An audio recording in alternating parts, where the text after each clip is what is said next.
Hey middle school, welcome to this episode of Library Picker. What's Library Picker? Well, I'm glad you asked. It's actually a short video, well usually it's short, this one's going to be kind of long, but a short video that takes a few books off the shelves of the library in the IC and tells you a little bit about them. Usually we'll have 3, 4, 5 books.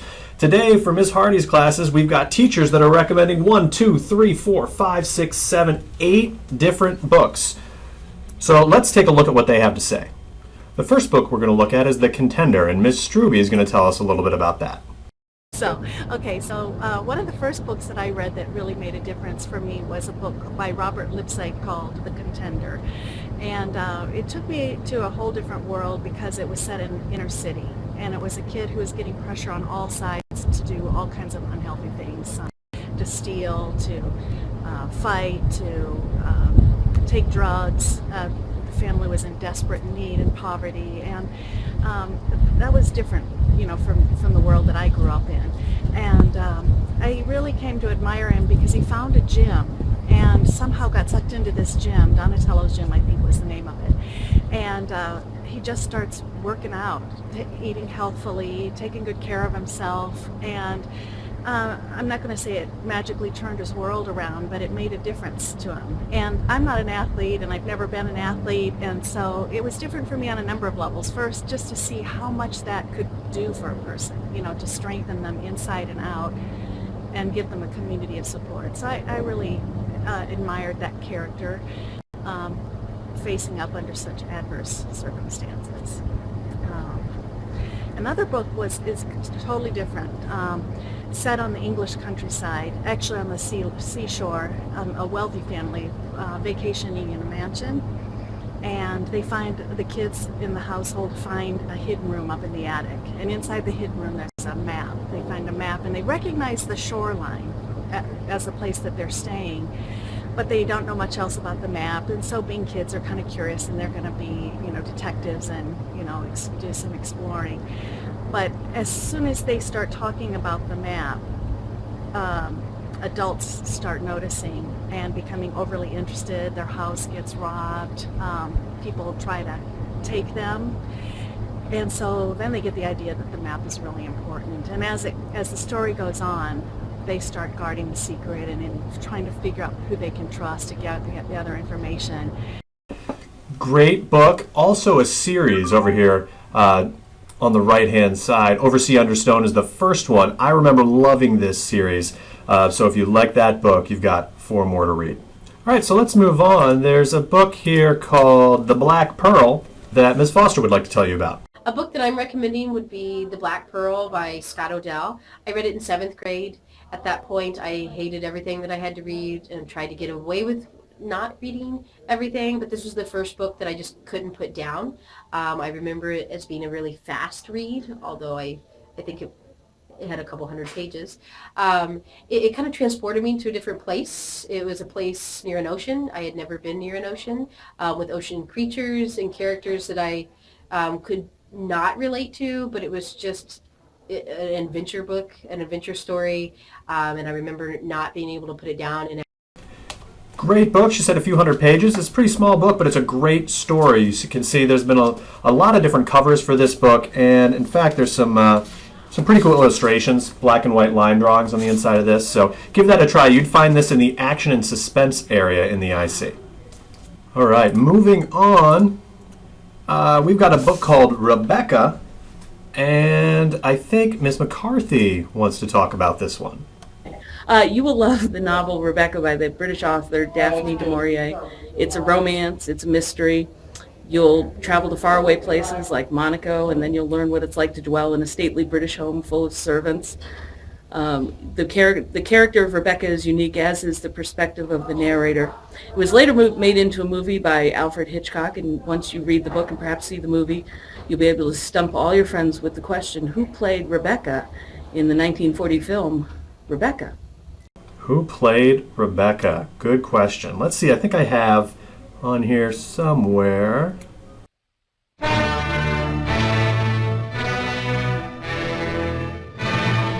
Announcing the return of the most glamorous motion picture ever made, David O. Selznick and Alfred Hitchcock bring you the Grand Slam prize winner that made motion picture history. Winner of the Academy Award, voted by America's critics as the best picture of the year. Old school trailer here. Keep watching. And now, as a result of a national poll, winning new honors as audiences throughout the country vote to see it again. The Selznick Studio's successor to Gone with the Wind, Rebecca, brought to the screen with all the warmth and emotion that made millions of readers acclaim Daphne du Maurier's bestseller as the most exciting love story of our time. So yes, love story, romance, but also very suspenseful. So take a look at this. You would find this also in our action and suspense area in the IC. So the next one, you hear me say Rebecca in action and suspense. The next one, The Boy in the Striped Pajamas. This is going to be in our history and people section. And Miss Robinson, I believe, wants to talk about that one. My name's Miss Robinson. I chose the book The Boy in the Striped Pajamas. It's set in Berlin in 1942. It's a story about Bruno and a friend he makes in a concentration camp. It's the story about their friendship. This book that pertains to an important time in history, and it's a worthwhile read. A lot of great feedback on this book. A lot people really like it. I think even made into a movie recently, and here's a little bit of the trailer. I know it's hard, but we're all having to say goodbye to our friends for the time being. Moving? Where to? The thing about being a soldier is that if your country needs you to go somewhere, you'll go. Think of it as an adventure, like in one of your books. Children, look. Our new home.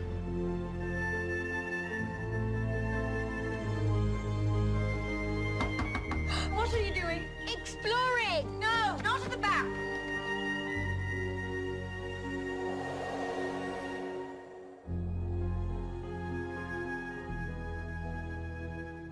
Hello. How old are you? 8. So if you're interested in friendship, but especially if you're interested in this time period in history, this might be a great choice. Let's move on to a great book that Mr. Cano wants to tell you about, Platero y Yo. The book that changed my life was written by a Spanish writer, and he was a Nobel laureate, Juan Ramón Jiménez. The name of the book is Platero y Yo, and in English that means Platero and I. It's a significant book because it was an unexpected gift from my grandmother. There were two remarkable things about this gift from my grandmother. One was that because she didn't have a whole lot of education, the impact of this book after I finished reading it made me realize that reading an incredible activity to do. Another thing that taught me something about my grandmother is that, not coming from a very opulent background, she had a love for beautiful literature. And of course I didn't realize it then, but now it's clear to me. The second remarkable thing about this book is that when I started to read it, it moved me, and it moved me to a place where it made me feel in a way that I had never felt before. I was so engaged that I felt like I was living each chapter of the story. The story is about a young boy of poor means. He lives in northeastern Spain, and he has a pet donkey, and their daily adventures and misadventures. It's been translated into English, and I highly recommend it. I hope you enjoy the book.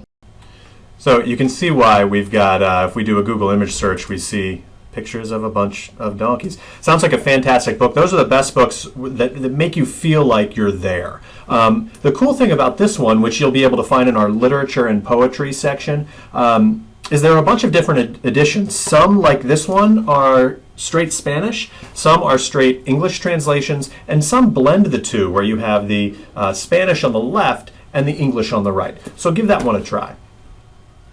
Next one, a good one, which you're going to find in our science and fantasy section. Mr. Kingston is the one that wants to tell us a little bit about this one.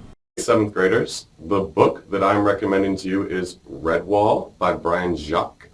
I first read Red Ball when I was in 6th grade. It features mammals that have been anthropomorphized into having human qualities, and it's a fantasy novel that I think is really interesting, and it's actually the first in a series of novels. So Red Ball, I recommend it.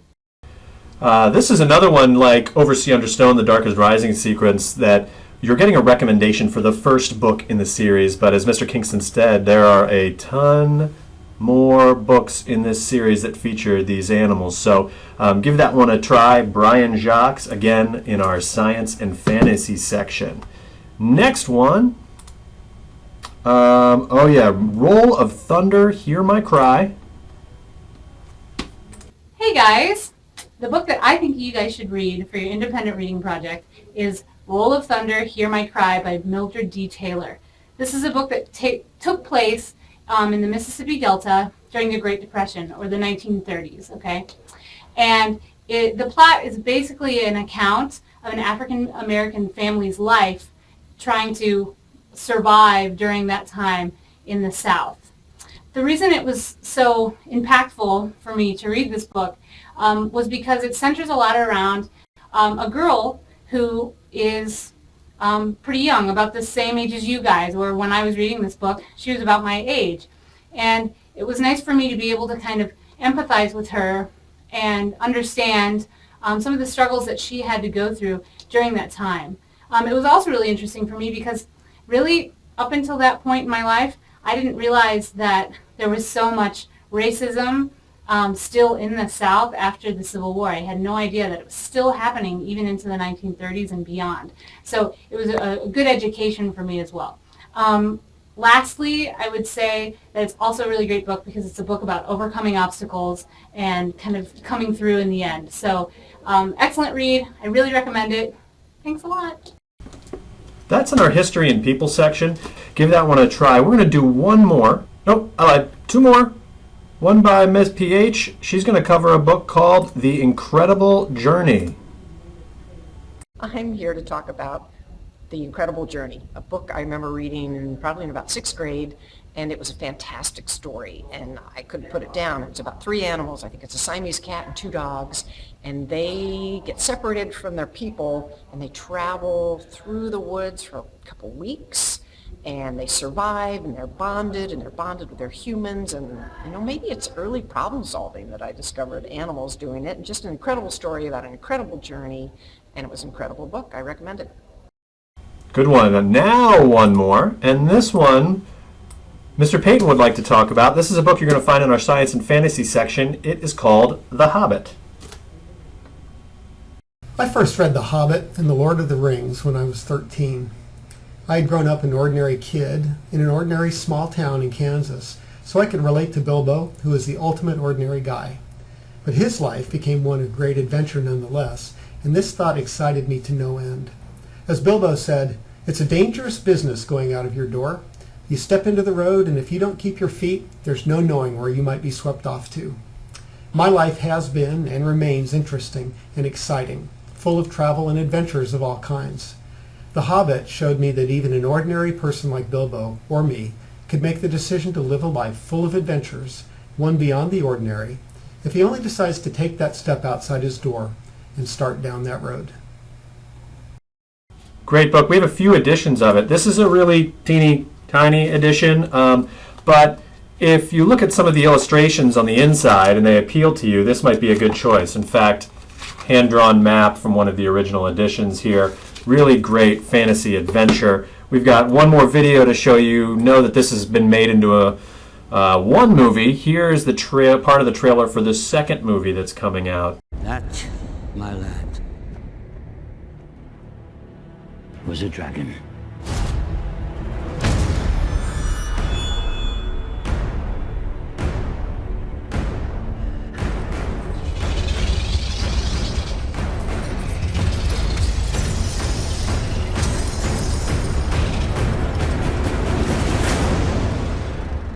So there are 8 or 9 books that some of our teachers are recommending for students of Mrs. Hardy for their independent reading project. We've got copies of each of them in the IC, and you know that if you want to check something out from the IC, all you have to do is find the book and bring that book in your ID to me, and that's how you borrow it. And did you see something in this video where you really liked the idea but you don't think you would like the book? If you don't want to give it a try, go to that section in the IC, the action and suspense, or the drama and comedy, or the history and people. I guarantee you'll find something that's similar that you'll like. If you need a little bit of help or some guidance, go ahead and ask your English teacher, or find me. I'll be in here a lot of the time.